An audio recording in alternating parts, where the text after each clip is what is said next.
whereby it is. For further weather information, please contact the Meteorological Department of St. Martin on www.meteosxm.com or visit their social media page, Facebook, SXM Weather, or stmartingov.org/hurricanes. Also tune into our radio 107.9 FM. Again, let me confirm that we are still under a flood advisory.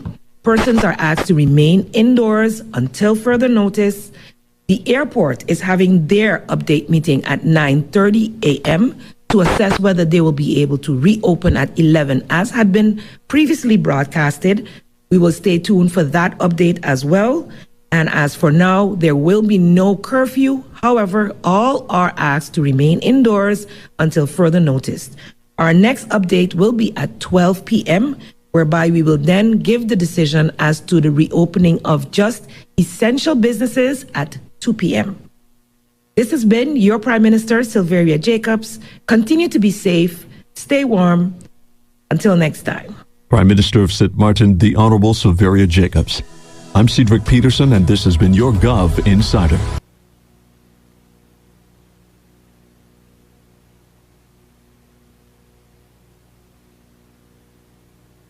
Potential tropical cyclone can produce rainfall that can cause flash flooding and rock falls. Residents in areas prone to flooding or near the coast should make the necessary preparations to protect life and property. Stay away from flood-prone areas during heavy rainfall, such as L.B. Scott Road from Emilio Wilson Park until Cake House Supermarket, Zakers Gut from Petro Plus gas station until the Seventh-day Adventist Church, Welka-Laken Road in Cahill from Welka-Laken Road roundabout until the One-Tete Loque roundabout, Beacon Hill Road from Sunset Bar and Grill until the beginning of White Sands Road, Rhine Road, also known as Mullet Bay Road, after Sonesta Maho Beach Hotel, to the entrance of Kupakoy from the intersection of University Drive until the intersection of Rio Grande. For more information on how you can keep yourself and your family safe this hurricane season, visit stmartingov.org/hurricane. This public service announcement is brought to you by the government of St. Martin. Our culture, our heritage. St. Martin Gov Radio 107.9.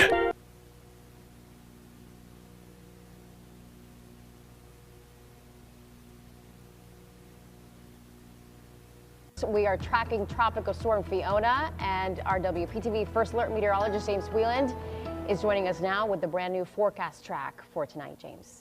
Yeah, and I was just reading over the discussion and everything, all the data coming in right at 11 o'clock. There are a couple of differences, a couple of things here that we'll have for you. I'm going to show you them right now, if we can go to that, and I'll show you. It did increase by 10 miles per hour, 60 mile per hour winds. That's number one. So it strengthened a little bit. It has now officially crossed into the Caribbean Sea. It went over the island of Guadeloupe, and the pressure's lowered there, and it did bump up to 60 mile per hour storm. Now it is in the Caribbean Sea at the moment, and we'll continue that westward track for a little bit. The new track, very, very similar to the last one. This part, just a little bit different, just a tish east this time. And notice with all these lines close together, that means it's moving very, very slowly. So in 3 days time here, it's just still in this little area right here. So it's going to stall out here. Once it gets up back into the Atlantic, that's when conditions are going to become a little bit more favorable, and it will start to strengthen too. But the good news is feeling more confident that it's going to make that turn before it even gets anywhere near us. Now the tropical storm warnings have been extended into the Dominican Republic there, where that was a watch before.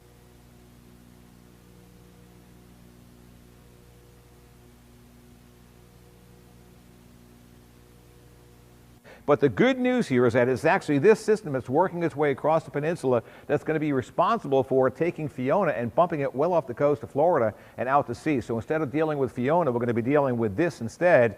So I think we'd rather deal with what we're dealing with as opposed to having to deal with Fiona, which is what they're going to have to do in Puerto Rico, the Virgin Islands, and eventually the Dominican Republic in the next 24 hours. The forecast track still takes it off to the north over the open waters of the Western Atlantic, maybe up toward Bermuda after that. But the good news for us, it'll be several hundred miles off the coast, and out to sea. Now, it looks like it's more and more likely it's going to be at least a Category 1 hurricane, maybe more. Intensity forecasting is always tricky, but as it makes its closest approach to us, it'll be sometime around the middle to second half of next week.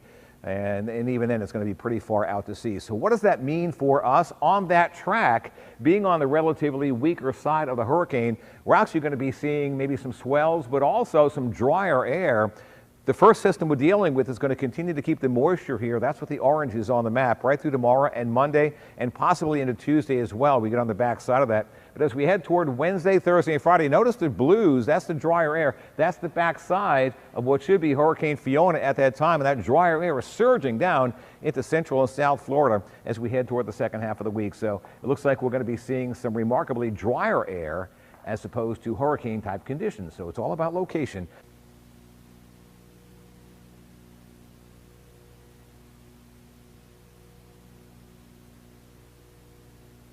We are tracking Fiona. First Alert meteorologist Kate Wenzel here with the latest track from the National Hurricane Center, plus a quieter evening here locally after we did see some heavy rain earlier today. Yeah, and the rain was slow to wind down. We're going to get to our local radar in a minute, but first the big story, Fiona. And of course, the 11 o'clock advisory is here. I'll show you that in one moment. This is some video sent to us by Chief Meteorologist Steve Weigel. He has a friend in Puerto Rico taking video of the strong winds and the rain. And I'll tell you what, for Puerto Rico, this is just the beginning. The next 24 hours are going to be a little bit on the rough side in Puerto Rico as Fiona strengthens and moves near Puerto Rico on Sunday. So let's get you to the latest stats from the National Hurricane Center as of 11 o'clock, moving to the west-northwest at 8, maximum winds at 60, so just a little under 15 miles per hour to go before it would be a Cat 1 hurricane. So here's Puerto Rico,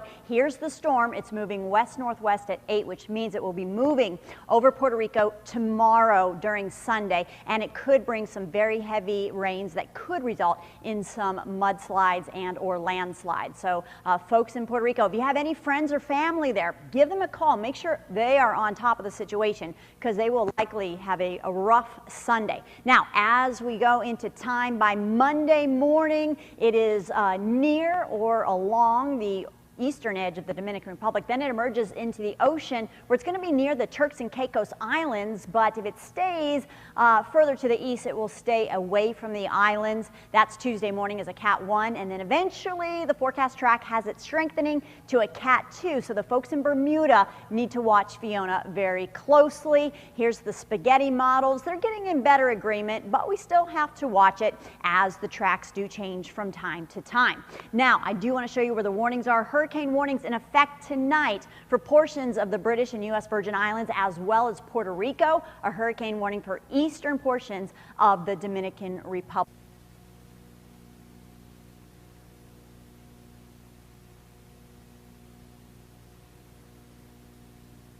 With this tropical storm Fiona bearing down in the Caribbean, Puerto Rico, and the U.S. Virgin Islands, now bracing for more than a foot of rain, dangerous flash floods and mudslides. The U.S. mainland, of course, watching this closely. The forecast models beginning to come together, and what they're showing right now, it's encouraging, at least for now. At this hour, here's the track. Fiona moving west at about 15 miles an hour with steady winds of 50 miles an hour and higher gusts. It's expected to grow stronger. Right now, the storm is about 400 miles from Puerto Rico. Outer bands of wind and rain expected overnight. The real damage expected tomorrow. Fiona seen in this time-lapse satellite image, the clouds with circular movement there, the flashes of lightning as well.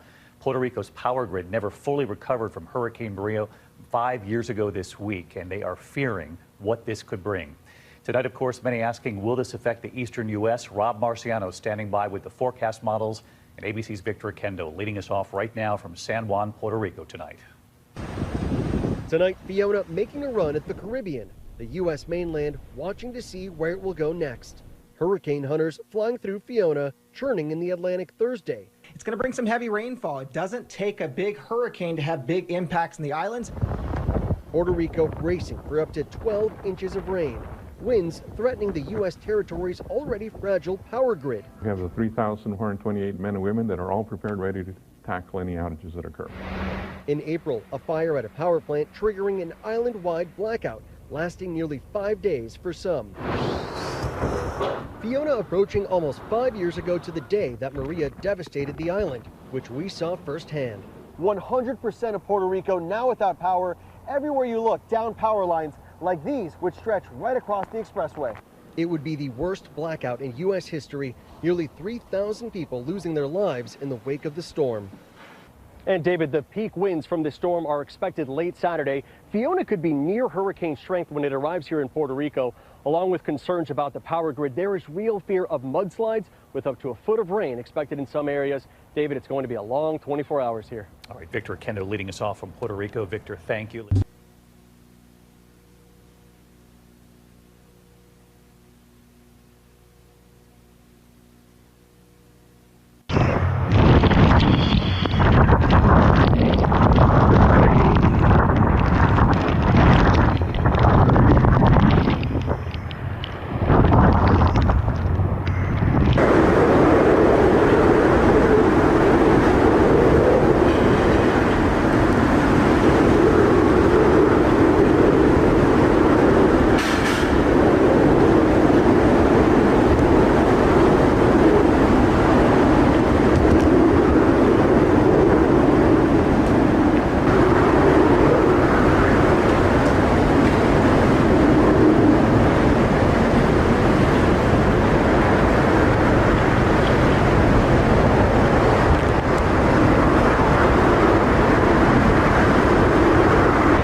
Remember kids, always stay inside for hurricane. Well, be safe and be happy.